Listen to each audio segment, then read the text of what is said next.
download site later on. It's free of charge.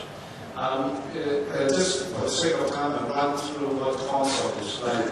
Consult is actually a 22-item checklist, and also a flowchart incorporated into all these in this lineup. And we need to emphasize that we need to track all the patients ending to this trial. How did they end up? They end up being excluded, or they end up not being followed, and so on. So this is the emphasis. And as more and more journals nowadays, if you don't follow consult, they will not allow you to publish in this journal. So this is the consult website, and I will later give you the link. And we'll run through this a little bit quicker. Basically, it's laid out according to how you report or how you write up a manuscript, right? Like the title and abstract, which is very important. In the title and abstract, you have to make sure if you have done an RCT, you have to make sure at least you put the words randomized, so that when people try to find those results, they can easily identify your study from the database. Sometimes it's lost in cyberspace if you don't put it down. And in the introduction, there's some theory and rationale, of course, and in the methods, is really emphasize a lot in methods with 10 items in it, going into details about the eligibility criteria, the settings, the location. Why settings, the location are important if you are recruiting patient from an outpatient clinic rather than an inpatient clinic. This study may not apply very well to inpatient populations. And all the interventions, details, what's your objectives, what's your outcomes, how are you going to make sure the outcomes are adequately or correctly assessed, and how to end up with a sample size to prove that you have enough power for this study to give a valid conclusion. How do you do randomization? Is it the patients coming, we don't tell you to do this, randomizing to that treatment, or rather than by a computer, totally blinding process, and so on.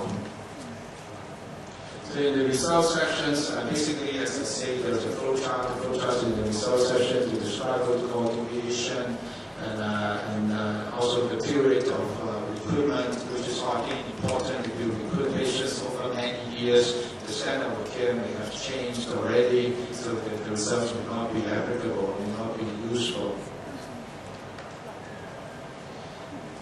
So I'll continue this. One other thing I want to mention is a lot of our study will not mention in the manuscript about adverse events and the types and the magnitude. For some reason, this has to be given because if you want to evaluate the treatment, you need to know is it really worthwhile to order this to the patient.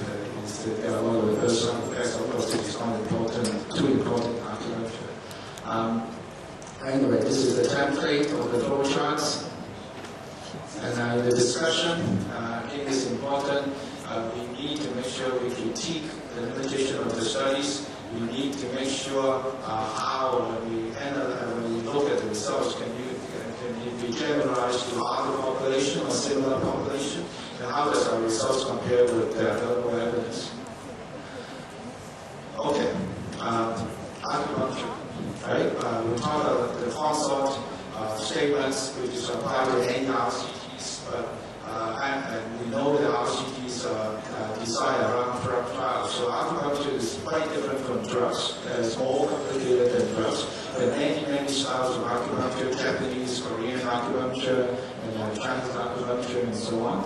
And it's a very complex framework to diagnose and to correct our approach.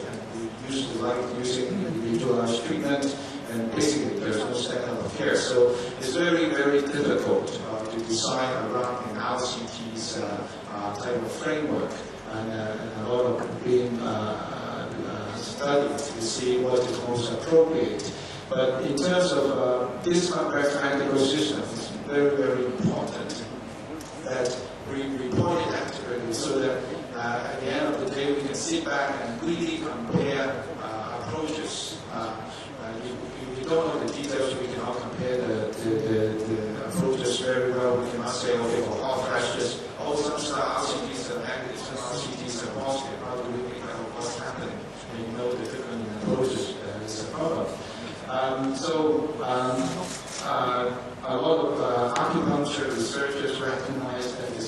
issue in a published acupuncture trial, people are not putting up those details. So they come together in 2002 to reach a consensus. And consensus, they put it as stricter, the standards for reporting interventions in controlled trials of acupuncture. And this is a website. I mean, you can access this website and look at everything. Basically, this stricter is specifically tell us we need to mention what style of acupuncture we're using, why we choose this style. Is it because of experience or not, and so on. If we're using individualization or not, and then all the needling details, how do you insert it, do you issue the therapy, sensation, what sort of retention times, how frequent, and the number of sessions that you use, any co-intervention, right? A lot of acupuncture study, they ask the patient to do something else as well on top of that. We don't record in the reporting, it's just not sure what has been done, and what's the practitioner background, which is now becoming more and more important in interpreting acupuncture trials results. And in controlling the interventions, I will spend a lot of time with that because the next speaker talked about what's appropriate control. But we need justification what control intervention we use. And so a couple of slides. So after all this has been published, since first in 1996 for the consult and 2002 for the stricter, the rules look back. What have they done? Is there any impact of publishing this? Anyone looking at this guidelines, following this guidelines? So only recently, this year, they published this study results. They look back at all the published articles in the pre-stricter, pre-consult period, and also in the pre-stricter and post-consult period, as well as the post-stricter and post-consult period, to look at what's the outcome, what they find. I hope it works. So what they find is that after the consult statement, a lot of RCTs reporting become much more better, right? However, after the stricter publication, there is not much impact on the reporting. So as researchers of acupuncture, we do need to really make sure there's a lot of improvement in our reporting on acupuncture trials, and we hope we can follow this so that eventually we can advance the field together. Okay, these are the websites. As long as you put that consult stricter in Google, you can find the site, and there's no need for subscription. And thank you.